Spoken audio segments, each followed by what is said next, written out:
어머니, 저희 이번 명절엔 친정 먼저 들렸다가 시간 봐서 갈게요.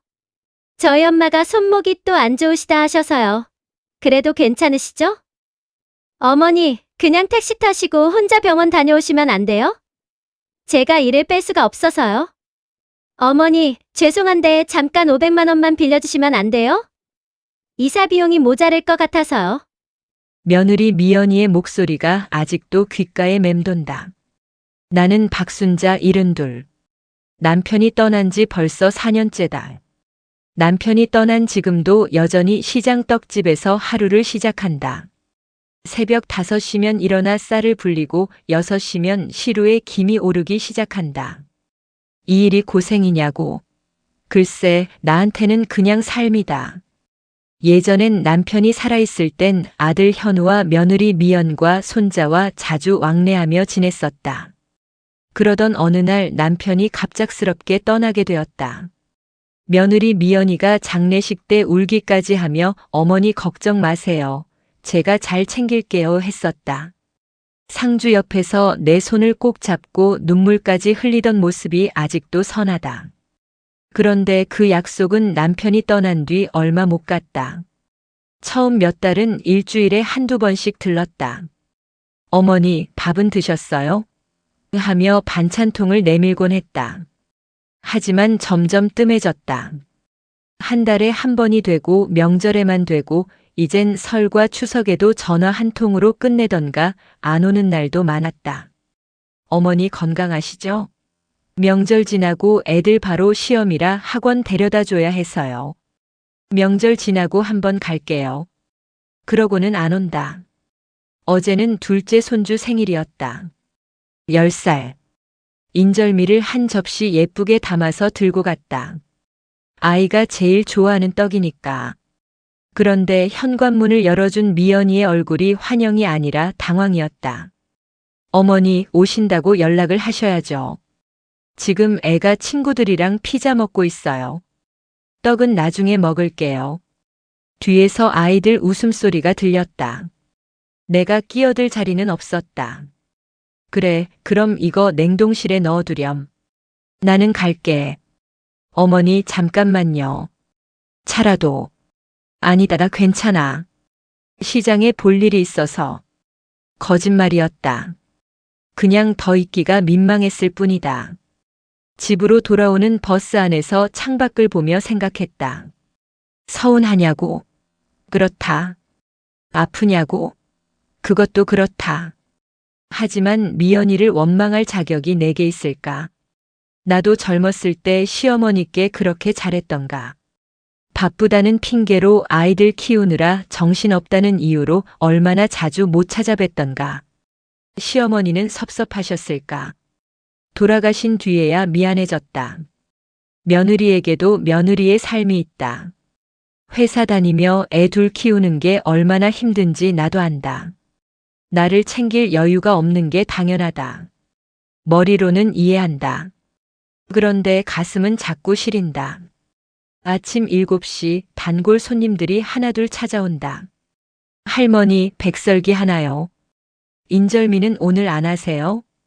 그들과 나누는 짧은 인사말이 내 하루의 온기가 된다. 떡을 포장하며 요즘 날씨가 쌀쌀하니 감기 조심하세요 한마디 건네는 것. 그게 내가 여전히 누군가에게 필요한 사람임을 확인하는 순간이다. 점심때쯤 되면 시장 순대집 김 사장이 들른다. 어머니, 오늘도 맛 좋네요. 그는 늘 2개씩 사간다. 이런 작은 관심이 고맙다. 저녁 무렵 가게 문을 닫고 집으로 돌아간다. 텔레비전을 틀면 드라마에선 며느리와 시어머니가 다정하게 장을 보러 간다. 예전엔 부러웠다. 지금은 그냥 본다. 핸드폰을 본다. 미연이에게서 문자가 와 있다. 어머니, 어제는 죄송해요. 떡 맛있게 먹었어요. 짧은 문자. 하지만 이것만으로도 괜찮다. 내일도 나는 새벽 5시에 일어날 것이다. 쌀을 불리고 시루에 불을 지필 것이다. 누가 챙겨주든 안 챙겨주든 나는 오늘도 내 떡을 빚는다. 그것만으로도 나는 오늘을 산다. 며느리는 슬슬 변하기 시작했다. 명절 준비를 하려고 해도 어머니, 저희 올해는 친정 먼저 갈게요. 친정엄마가 또 손목이 아프다 하셔서요. 이해하시죠?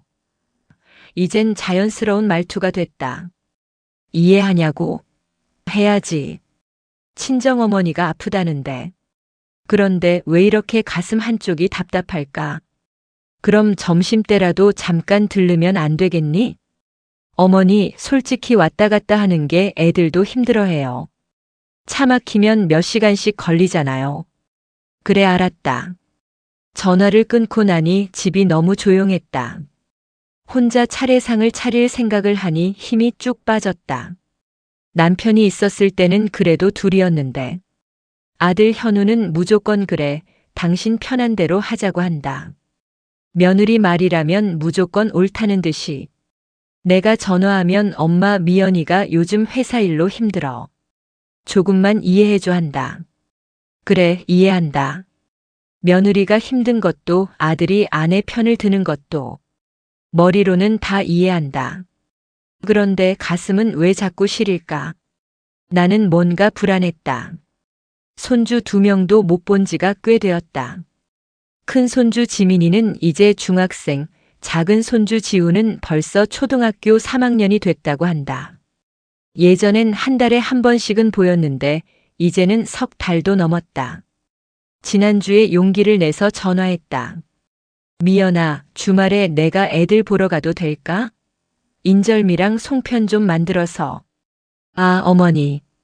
이번 주말은 지민이 시험 공부해야 하고 지우는 태권도 승급 심사 있어요. 다음에 한 번 시간 맞춰볼게요.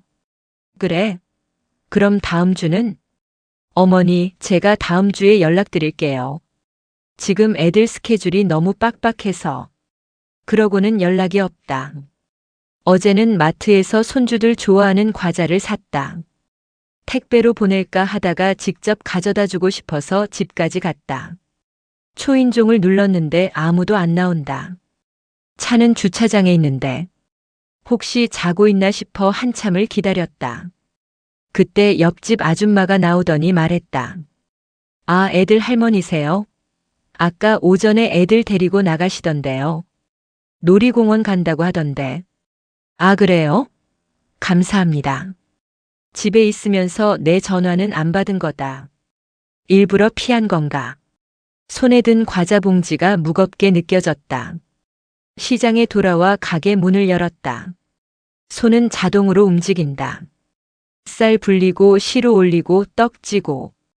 그런데 오늘따라 힘이 없다. 할머니, 오늘 기운 없으세요? 단골 김 사장이 걱정스러운 얼굴로 물었다. 아니야, 괜찮아. 그냥 좀 피곤해서. 떡 하나만 주세요. 아, 그리고 할머니, 억지로 웃지 마세요. 힘들면 힘들다고 해도 돼요. 그 말에 왠지 눈시울이 뜨거워졌다. 집에 돌아와 남편 사진을 꺼내봤다. 에휴 여보, 내가 뭘 잘못한 걸까? 며느리한테 미운 시어머니였을까? 손주들도 이제 날 불편해하는 것 같아.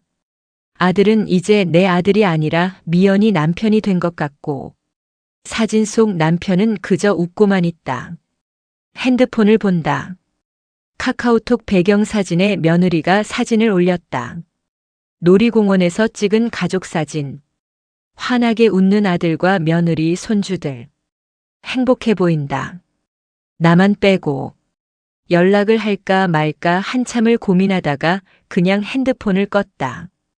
어느 날 시장 과일가게 사장 40년지기 친구 복순이가 조심스레 말했다. 순자야, 너 모르지? 복순이는 평소답지 않게 목소리를 낮췄다. 주변을 힐끔 살피더니 내 귀에 대고 속삭였다. 너 며느리 저기 시장 카페 사장한테 너 떡집 맨날 힘들어서 도와달라고 연락한다며 불평하던데? 순간 피가 거꾸로 솟았다. 뭐? 저기 모퉁이 카페 사장 김씨 있잖아. 그 사람이 어제 나한테 그러더라고. 내 며느리가 가끔 카페 오는데 시어머니가 새벽부터 떡집 일하느라 힘들어하신다고 자기가 챙겨드리고 싶은데 시간이 없어서 걱정이라고 그랬대. 근데 말투가 순자야 미안한데 동정 구하는 것처럼 들렸대. 나는 그 자리에 굳어버렸다. 그리고 말이야. 복순이가 더 난처한 표정을 지었다. 내 며느리가 시어머니가 고집이 세서 떡집을 절대 안 그만두신대요. 나이도 있으신데 걱정이에요 라고 했대.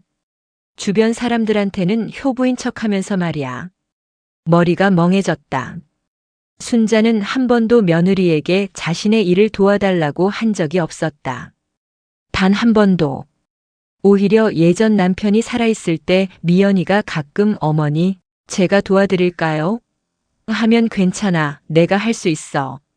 너 바쁜데 신경 쓰지 말라고 했었다. 며느리에게 짐이 되기 싫어서. 폐를 끼치기 싫어서. 그런데 미연이는 밖에서 나를 그렇게 말하고 다녔던 거다. 복순아, 정말 그렇게 말했대? 순자야, 내가 거짓말하겠니? 그냥 내가 알아야 할 것 같아서 미안해. 집으로 돌아오는 길. 다리에 힘이 없었다. 현관문을 열고 들어서자마자 주저앉았다.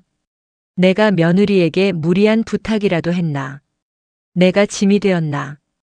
핸드폰을 꺼내 미연이와의 카톡을 다시 봤다. 최근 대화 내역을 하나하나 읽어내려갔다. 어머니 건강하시죠? 그래, 괜찮아. 어머니 식사 잘 챙겨 드세요. 그래, 너도. 어머니 날씨 추운데 감기 조심하세요. 응, 고마워. 겉으로는 다 챙기는 척. 걱정하는 척. 그러면서 밖에서는 나를 불쌍한 시어머니로 만들고 자신은 효부 행세를 하고 있었던 거다. 손이 떨렸다. 화가 났다. 배신감이 들었다. 그날 밤 잠을 이룰 수가 없었다. 새벽 4시에 일어나 멍하니 앉아 있었다. 5시가 되어도 쌀을 불리러 가지 않았다. 처음이었다. 40년 넘게 떡집을 하면서 새벽에 일어나지 않은 게. 며칠 뒤 미연이에게서 전화가 왔다. 어머니, 다음 주 지민이 생일인데 떡 좀 만들어 주실 수 있으세요? 평소 같으면 그래, 뭘 좋아하니? 했을 텐데 이번엔 입이 떨어지지 않았다. 미연아. 네, 어머니. 너 내가 떡집 일 힘들다고 도와달라고 했니? 전화 너머로 잠깐 정적이 흘렀다. 어머니 무슨 말씀이세요? 시장 사람들한테 내가 힘들어한다고 너가 챙겨주고 싶은데 시간이 없어서 걱정이라고 그랬다며? 누가 그런 말을? 사실이냐고 물어보는 거야. 미연이의 목소리가 약간 높아졌다. 어머니, 그게 아니라 제가 진짜 걱정돼서 그런 거예요. 어머니 나이에 새벽부터 일하시는 게 안쓰럽잖아요. 내가 언제 너한테 도와달라고 했니? 내가 언제 힘들다고 했어? 그건 어머니가 말은 안 하셔도 보면 알잖아요. 안다고? 뭘 안다는 거야? 넌 석 달째 나 한 번도 안 봤잖아. 어머니, 왜 이러세요? 제가 바빠서 못 간 건데. 바빠서 못 오면서 밖에서는 나 걱정된다고 떠들고 다니고 그게 효자 며느리 하는 거니? 지금 저한테 화풀이 하시는 거예요? 미연이의 목소리도 차가워졌다. 화풀이가 아니야. 나는 내가 왜 그랬는지 물어보는 거야. 어머니, 저 바빠요. 나중에 통화해요. 뚝. 전화가 끊겼다. 핸드폰을 손에 쥔 채 한참을 멍하니 앉아 있었다. 다음 날 아들 현우에게서 전화가 왔다. 엄마, 미연이한테 왜 그렇게 말했어? 현우야, 엄마가. 엄마, 미연이가 진짜 걱정돼서 그런 거잖아. 왜 오해하시는 거야? 오해? 내가 오해하는 거야. 엄마는 내 아내한테 단 한 번도. 엄마, 미연이 요즘 회사 일로 스트레스 많아. 제발 이해 좀 해줘. 넌 엄마는 이해 안 하니? 엄마, 나 바빠. 끊을게. 또뚝. 나는 전화기를 내려놓고 창밖을 봤다. 내 아들도 내 며느리도 이제 내 편이 아니었다. 그 후 며느리와 아들은 통 연락이 없었다. 일주일이 지나고 2주일이 지났다. 내가 한 번 불만을 얘기했다고 며느리와 아들이 연락이 뚝 끊겼다. 결국 내가 먼저 아들에게 전화를 걸었다. 현우야. 엄마 왜? 목소리가 차갑다. 내 아들 맞나 싶을 정도로. 주말에 볼 수 있니? 무슨 일인데? 아니, 그냥 오랜만에 보고 싶어서. 엄마, 나 요즘 진짜 바빠. 다음에. 현우야, 그냥 밥 한 끼만. 엄마, 미연이랑 얘기 좀 해. 나 진짜 중간에서 힘들어. 또 그 말이다. 내가 힘들다고? 나는 안 힘들 것 같아? 알았어. 그럼 다음에 연락할게. 전화를 끊고 나니 눈물이 났다. 내가 뭘 그렇게 잘못했길래. 요번 주말은 내 생일이었다. 73이 되는 날. 아들 내외는 내 생일을 전혀 모르는 것 같았다. 메시지를 보내도 답이 없고 전화도 없었다. 하지만 나는 혹시나 하는 마음에 주말 내내 집에 있었다. 혹시 깜짝 선물로 오는 건 아닐까? 혹시 현우가 기억하고 있는 건 아닐까? 혹시 손주들이라도 보고 싶다고 하면. 토요일 아침. 집을 청소하고 밥을 지었다. 아들이 좋아하는 미역국도 끓였다. 며느리가 좋아하는 나물 반찬도 만들었다. 손주들 좋아하는 떡도 준비했다. 점심때쯤 오려나.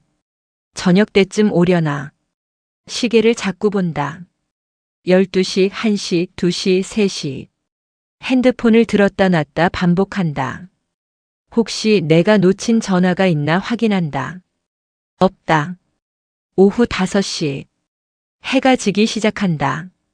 6시. 어두워진다. 7시. 아무도 안 온다. 일요일도 마찬가지였다. 아침부터 또 기다렸다. 어제 못 와서 오늘 오는 거겠지. 스스로를 위로하며. 하지만 일요일도 아무 연락이 없었다. 월요일 아침 무거운 마음으로 시장에 나갔다. 떡집 문을 열고 기계적으로 일을 시작했다. 점심때쯤 시장 카페 김 사장이 떡을 사러 왔다. 할머니, 주말 잘 보내셨어요? 응, 그냥 집에 있었어. 아, 그러셨구나. 저는 주말에 제주도 갔다 왔어요. 공항에서 할머니 며느리 봤는데 인사하려고 했는데 바쁜 것 같아서 그냥 왔어요. 심장이 멎는 것 같았다. 제주도? 네, 토요일 아침 비행기였는데. 며느리분이랑 아드님, 손주들, 그리고 며느리 어머니 아버지 갔던데 다 같이 가시더라고요. 가족 여행인가 봐요. 좋아 보이던데. 김 사장은 아무것도 모르고 환하게 웃으며 말했다. 아, 그랬구나. 할머니는 왜 안 가셨어요? 응, 나는 가게 봐야 해서. 아, 그렇구나. 그럼 떡 하나 주세요. 김 사장이 떡을 사가고 나서야 나는 그 자리에 주저앉았다. 제주도. 토요일 아침. 내 생일날 아침에 제주도로 떠났다는 거다. 며느리와 아들, 손주들, 그리고 사돈들까지. 나만 빼고. 카카오톡을 열었다.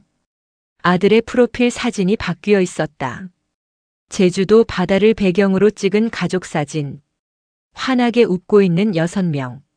사돈들까지 함께 찍혀 있었다. 핸드폰을 꺼버렸다. 숨이 막혔다. 집으로 돌아와 냉장고를 열었다. 식은 미역국 만들어뒀던 반찬들, 굳은 떡. 누굴 위해 만든 거지?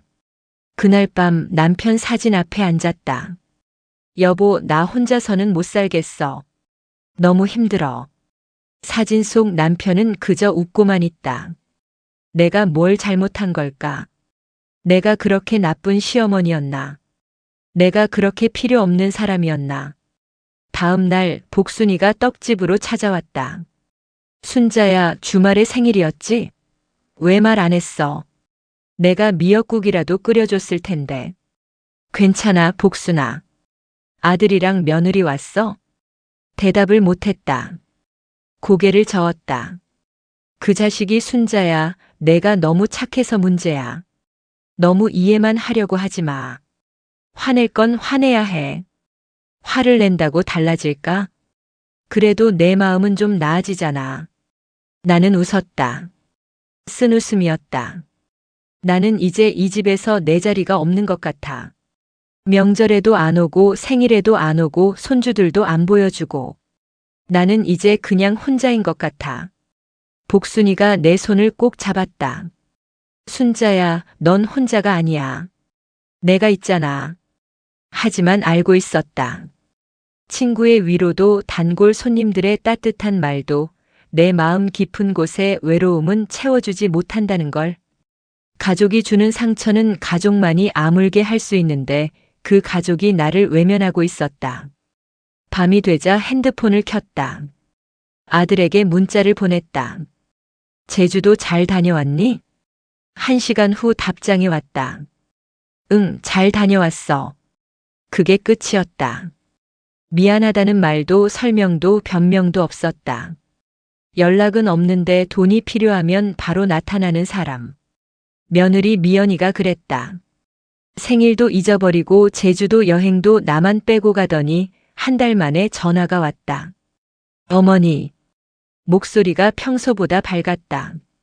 뭔가 부탁할 일이 있을 때의 그 목소리. 어머니, 요즘 어떻게 지내세요? 건강하시죠? 응, 괜찮아. 어머니, 죄송한데 잠깐 500만 원만 빌려주시면 안 될까요? 이사 비용이 모자랄 것 같아서요. 역시나. 이사?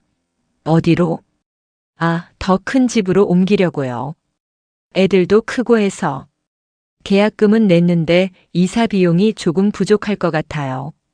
다음 달 보너스 나오면 바로 드릴게요. 다음 달 보너스. 그 말 벌써 몇 번째인지 모르겠다. 작년에 차 바꿀 때도 500만 원, 지민이 학원비 밀렸을 때 500만 원, 지후 영어 캠프 갈 때 500만 원. 그때도 다음 달 꼭 드릴게요 했었다. 돌려받은 돈? 한 푼도 없다. 어머니, 안 되세요? 그럼 300만 원만이라도. 나는 속으로 한숨을 쉬었다. 며느리에겐 내가 500만 원으로 불리는 것 같은 느낌이었다. 알았어. 통장으로 입금할게. 어머니, 감사해요. 정말 다음 달에 꼭 드릴게요. 역시 어머니밖에 없어요. 숨통이 틀 것 같아 다행이에요. 이렇게 돈 받을 땐 며느리는 아주 상냥한 효부가 된다. 그날 오후 500만 원을 보냈다. 어머니 감사합니다. 문자 메시지가 왔다. 그리고 또 연락이 끊겼다. 일주일 후. 어느 날 나는 시장에서 일하다가 넘어졌다. 순간 허리에 찌릿한 통증이 왔다. 할머니. 옆 가게 사장들이 달려왔다. 할머니 괜찮으세요? 일어나려고 했는데 허리를 삐끗했는지 움직이기 힘들었다. 허리가 끊어질 것처럼 아팠다. 아이고, 병원 가야겠어요. 제가 119 불러드릴까요? 아니야, 괜찮아. 내가 아들한테 연락할게. 떨리는 손으로 핸드폰을 꺼내 아들에게 전화를 걸었다. 한참 만에 받았다. 엄마, 왜? 현우야, 엄마가 시장에서 넘어졌어. 허리가 너무 아픈데 병원 좀 데려다 줄 수 있니? 엄마, 지금? 응, 움직이기가 힘들어서. 엄마, 나 지금 회의 중이야. 미연이한테 전화해봐. 현우야, 그래도. 엄마, 진짜 바빠. 미연이가 시간 될 거야. 끊을게. 뚝. 가슴이 먼저 아팠다. 허리보다. 복순이가 옆에서 안타까운 눈으로 나를 봤다. 순자야, 내가 데려다 줄까? 아니야, 괜찮아. 며느리한테 전화해 볼게. 며느리 미연에게 전화를 걸었다. 어머니, 왜요? 미연아, 엄마가 시장에서 넘어져서 허리를 다쳤어. 병원 좀 같이 가줄 수 있을까? 어머니, 지금요? 목소리에 귀찮음이 묻어났다. 응. 내가 움직이기가 힘들어서. 혼자 가기 어려울 것 같아. 어머니, 저 지금 애들 학원 픽업해야 하는데요. 지민이 영어 학원 끝나는 시간이고 지우는 태권도 끝나고. 그럼 학원 끝나고라도. 어머니, 솔직히 오늘은 좀 힘들어요. 저녁에 애들 저녁도 차려줘야 하고 남편도 늦게 들어온다고 했고. 그냥 택시 타고 병원 가시면 안 돼요? 요즘 택시도 잘 잡히잖아요. 미연아, 엄마가 지금 일어서기도 힘든데. 어머니 저도 일 다니고 애들 픽업하고 집 가서 또 바로 집안일하고. 시간 안 되는 거 아시잖아요. 제가 바빠서요. 시장에 한의원 있잖아요. 거기 가까운 데 가시면 되겠네요. 아무튼 어머니 나중에 통화할게요. 뚝. 전화가 끊겼다. 나는 그 자리에서 핸드폰을 쥔 채 멍하니 서 있었다. 복순이가 내 팔을 잡았다. 순자야, 됐어. 내가 데려다 줄게. 어서 가자. 복순아. 어서 가자. 복순이는 나를 부축해서 택시에 태웠다. 병원 응급실로 갔다. 엑스레이를 찍고 CT도 찍었다. 다행히 뼈는 이상 없고 허리 염좌라고 했다.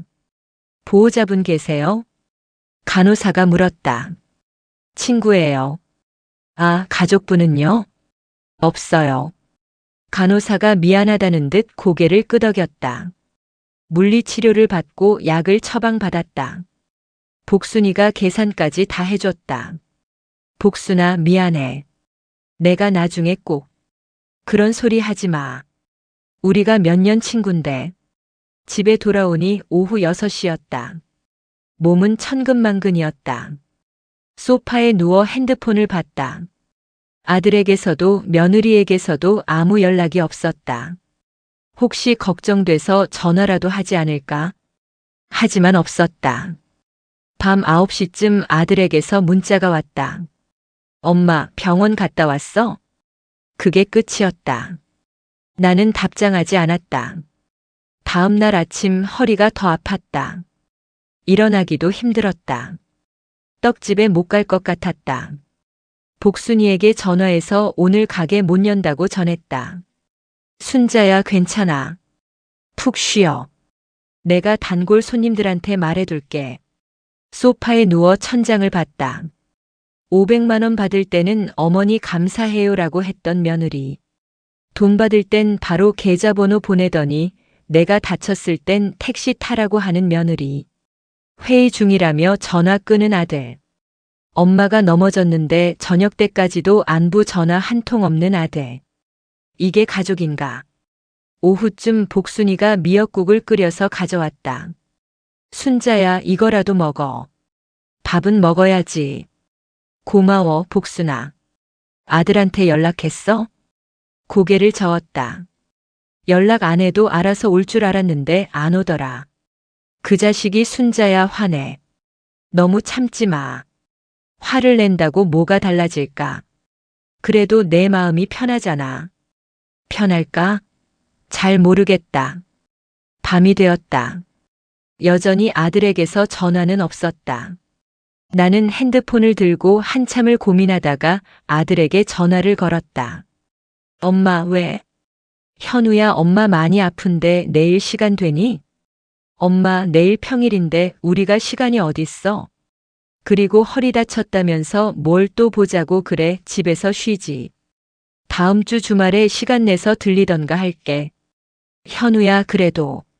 엄마 끊을게. 나 내일 출근하려면 자야 돼. 뚝. 전화기를 내려놓았다. 돈 필요할 땐 매번 500만 원만 하던 며느리와 아들 병원 좀 같이 가자니까 다들 바쁘다고 피하고. 나는 이 집에 뭐지? 그냥 돈 주는 기계인가? 그날 밤 잠이 오지 않았다. 허리도 아프고 가슴도 아팠다. 복순이가 또 찾아왔다. 손에 죽 한 통을 들고. 순자야, 아직도 허리 아파? 좀 나아졌어. 고마워, 복순아. 복순이는 내 옆에 앉으며 한숨을 쉬었다. 순자야, 너 언제까지 이럴 거야? 뭐가? 아들하고 며느리한테 끌려다닐 거야?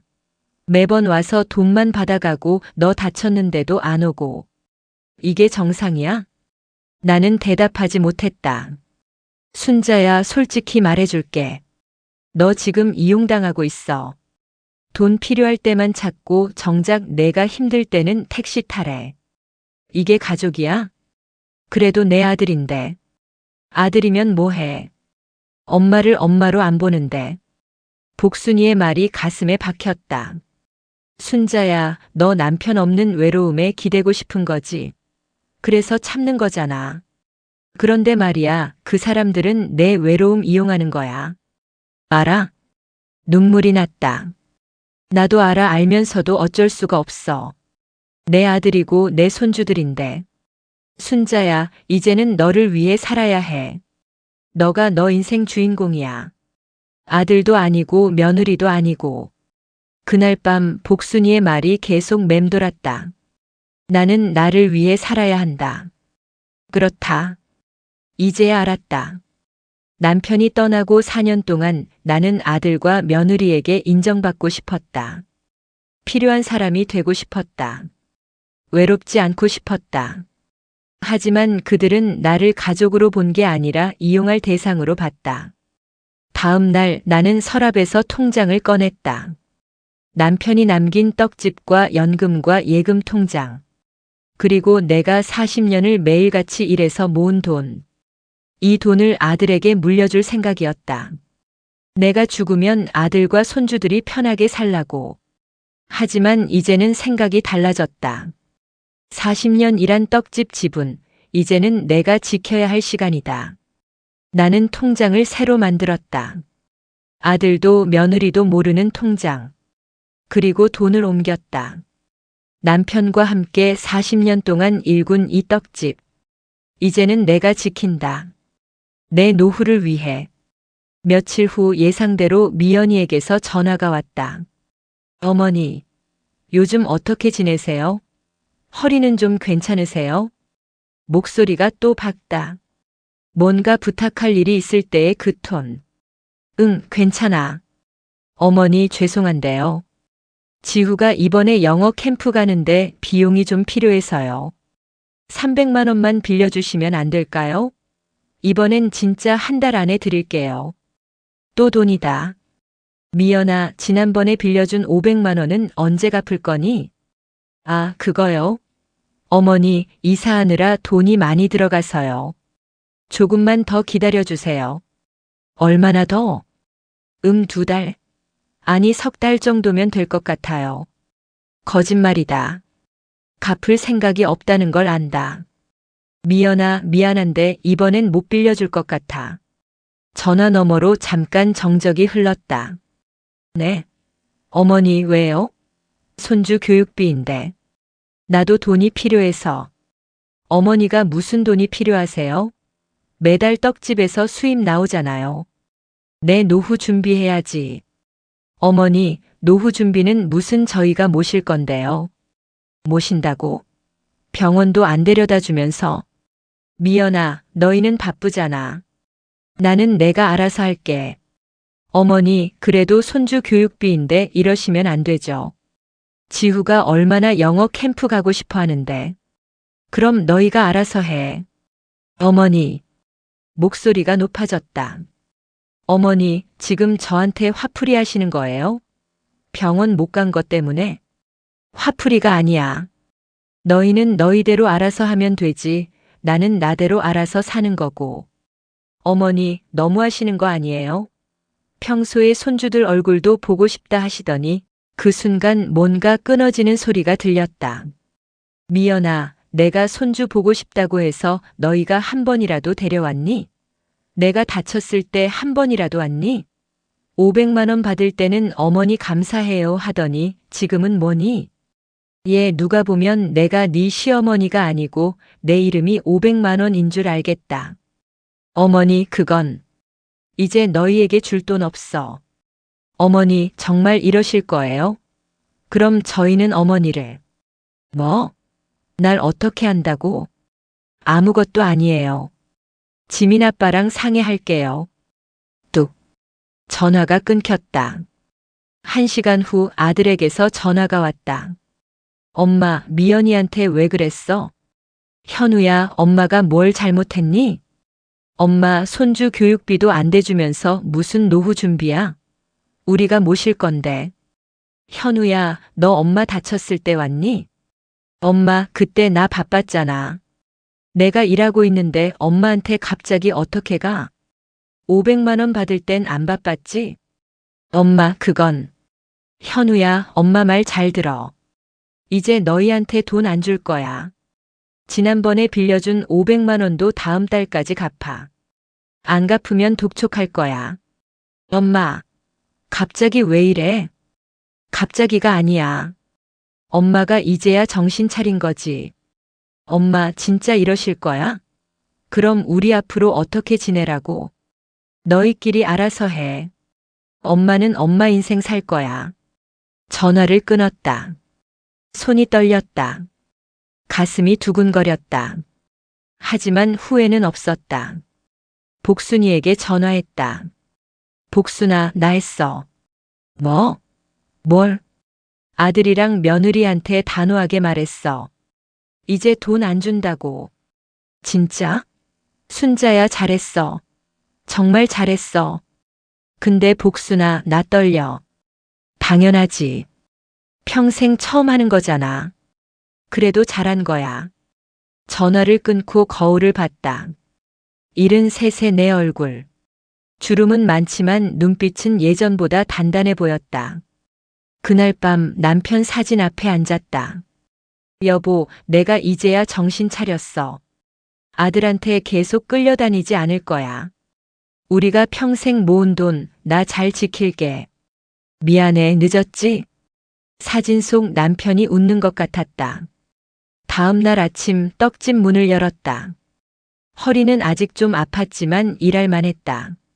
쌀을 불리고 시루를 올렸다. 이제 이 떡은 누굴 위한 게 아니다. 나를 위한 떡이다. 내 삶을 위한 떡이다. 그걸로 충분했다. 살다 보면 가장 가깝다는 사람들이 가장 깊은 상처를 주기도 합니다. 하지만 결국 내 삶을 지키는 사람은 바로 나 자신이더군요. 제가 선택한 평온과 단단함이 누군가에게도 작은 위로가 되었길 바랍니다. 오늘 이야기가 마음에 닿았다면 구독과 좋아요, 다음 이야기로 또 찾아와 주세요.